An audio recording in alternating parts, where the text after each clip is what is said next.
અમુક પ્રશ્નો જેના સોલ્યુશન બહુ ઓછા મળતા હોય છે, જેની સાઈડ ઇફેક્ટ ઘણી બધી થઈ જતી હોય છે, ત્યારે એક વાત મારે ખાસ કહેવી છે. ઘણા બધા માણસોની ફરિયાદ આવે છે કે પગમાં બળતરા બહુ થાય છે, પગમાં કળતર થાય છે, ઝીણો તાવ રહે છે, અશક્તિ રહે છે, કબજિયાત રહે છે, આ ગોઠણ દુખે છે, શરીરમાં કેલ્શિયમની કમી છે, પ્રોટીનની કમી છે, આ બધાએ મિનરલ્સની કમીઓ છે. તો ઘણી બધી તકલીફો એની સામે ઝઝૂમવા માટે ઘણી બધી દવાઓ લેવી, એના કરતાં બહુ સારો એક અક્ષરી ઇલાજ બધાએ, નાના મોટા બધાએ કરી શકે, ભાઈઓ બહેનો સૌ કરી શકે. સગર્ભા માતાઓ પણ જો આ પ્રયોગ આજે જે મારે કહેવો છે તમે કરો તો તમને વધારે શક્તિ અને વધારે સ્ટેમિના તમારા શરીરમાં જળવાઈ શકે. 1 દિવસ 2 દિવસ 21 દિવસ આ પ્રયોગ કન્ટિન્યુ કરો, ફાયદો તમારી નજરની સામે તમને દેખાશે. ઘણા લોકોને આનાથી ફાયદા થયા છે અને માટે આપ સૌ હરિભક્તોને આ એક સરસ વાત જણાવું છું, ધ્યાનથી સાંભળવા જેવી છે.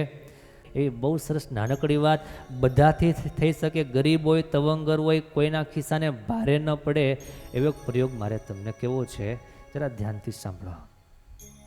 દરરોજ સાંજે 5 થી 6 દેશી ખજૂરની પેસી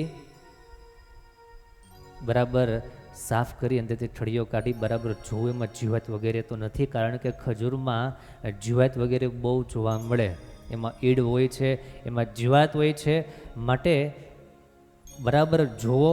5 થી 6 પેસી માત્ર ખજૂર લેવાનો છે. બનતા સુધી દેશી ખજૂરનો પ્રયોગ વધારે કરવો, કારણ કે અમુક બહુ સારા પોચા ખજૂર હોય છે, એમાં એટલી બધી પ્રોસેસ કરવામાં આવે છે, એટલા બધા એમાં કેમિકલ વગેરેનો પ્રયોગ પણ કરવામાં આવે છે, જેથી કરીને એ એટલા બધા અસર કરતા રહેતા નથી. માટે આગ્રહ કરું છું, 5 થી 6 પેસી ખજૂર રાત્રે સૂતી પહેલાં 1 ગ્લાસ પાણીમાં ડુબાડી દેવાના, એમાં બરાબર ભીંજવી દેવાના. સવારે નાહી ધોઈ પૂજા કરી અને એ પાણી ખજૂર કોઈ વાસણમાં નાખી એમાં આપણું ગ્રાઇન્ડર, જેને આપણે છાશ બનાવવાનું જે હોય એમાં ફેરવી દેવાનું, જ્યુસ જેવું થઈ જાય. કદાચ ગ્રાઇન્ડર ન ફેરવો, હાથે કરીને મસળી નાખો તો પણ ચાલે. અને એ જ્યુસ ગાળવાનું નહીં, એમને એમ, કારણ કે એમાં રેસા છે, એમાં ફાઇબર્સ છે. એ ફાઇબર તમારા શરીરમાં રહેલા કચરાને દૂર કરવા માટે અક્ષરી ઇલાજ છે.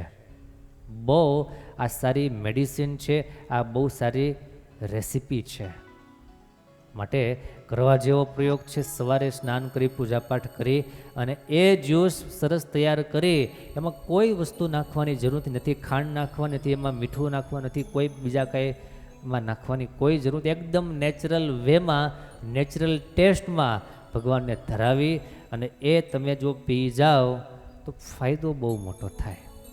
મેં પહેલાં જ ઉપર કીધું એ પ્રમાણે ઘણી બધી તમારા જીવનમાં ઘણીવાર એવું બને કે આપણને તકલીફ ખબર ન પડે થાય છે શું, એસિડિટીનો પ્રોબ્લેમ હોય, ગેસનો પ્રોબ્લેમ હોય, કબજિયાતનો પ્રશ્ન હોય, આ તમામ પ્રશ્નના સોલ્યુશન આ મેં તમને જે ઉપાય બતાવ્યો આમાં તમને ઘણી બધી રાહત મળશે. કદાચ તમારી શરીરની પ્રકૃતિ કે બંધારણ આને કદાચ એટલું બધું ઓબ્ઝર્વ કે સ્વીકાર ન કરી શકે અને ફાયદો વધારે ન થાય તોય ચિંતા નહીં કરતા, નુકસાન તો કરશે જ નહીં. શરીરમાં શક્તિ તમારી જળવાઈ રહેશે, સ્ટેમિના જળવાઈ રહેશે, વિટામિન્સ, પ્રોટીન્સ, કેલ્શિયમ વગેરે બધું આમાંથી પ્રાપ્ત થઈ શકે. અને બીજી વાત એ પણ સાથે કરી દઉં, ઘણા લોકોને એમ થાય ખજૂર તો ગરમ હોય, આ સિઝનમાં ન ખવાય. ના, એવું નથી, ખજૂર ગરમ ખરો, ખજૂરની પેશી ગરમ છે, પણ એ ખજૂર આખી રાત પાણીમાં તમે પલાળી રાખો છો ને સવારે જ્યુસ પીવો છો, એના ગુણધર્મ બિલકુલ ચેન્જ થઈ જાય. જે રીતે ગોળ ગરમ, પણ ગોળનું પાણી એ ઠંડુ એની પ્રકૃતિ કહેવાય. અને બીજી વાત એ પણ કરું, આપણે દિવસ દરમિયાન જે કાંઈ ભોજન કરીએ છીએ એમાં ક્યારે ધ્યાન રાખ્યું કે આમાં કેટલા બધા મસાલાઓ પડે છે, એ કેટલા ગરમ છે, એમાં હળદર હોય, ચટણી હોય, ગરમ મસાલા, જાત જાતના ભાતના મસાલાઓ નાખો છો, એ બધા કેટલા ગરમ, તજ, લવિંગ બધું નાખીએ છીએ, એ બધું ગરમ છે, પણ આની ગરમી એના જેવી નથી. અને આ આપણને નડતરરૂપ નથી. માટે ભગવાનના ભક્તો, આપના સુખને માટે, આપના સ્વાસ્થ્યને માટે એક બહુ સારી જાણવા જેવી અને કરવા જેવી આપને એક ટિપ્સ આપી છે. અવશ્ય હું તો કહું, આજથી જ ચાલુ કરી દેજો. તમારા ઘરમાં જો ખજૂરની પેશી પડી હોય તો આજે જ બરાબર એમાં ઠળિયા કાઢી પલાળી દો. સવારે મેં કીધું એ પ્રમાણે એનો પ્રયોગ કરી લો. 1 દિવસ, 2 દિવસ, 21 દિવસ આ પ્રયોગ કન્ટિન્યુ કરો. ફાયદો તમારી નજરની સામે તમને દેખાશે. ઘણા લોકોને આનાથી ફાયદા થયા છે. અને માટે આપ સૌ હરિભક્તોને આ એક સરસ વાત જણાવું છું, ધ્યાનથી સાંભળવા જેવી છે.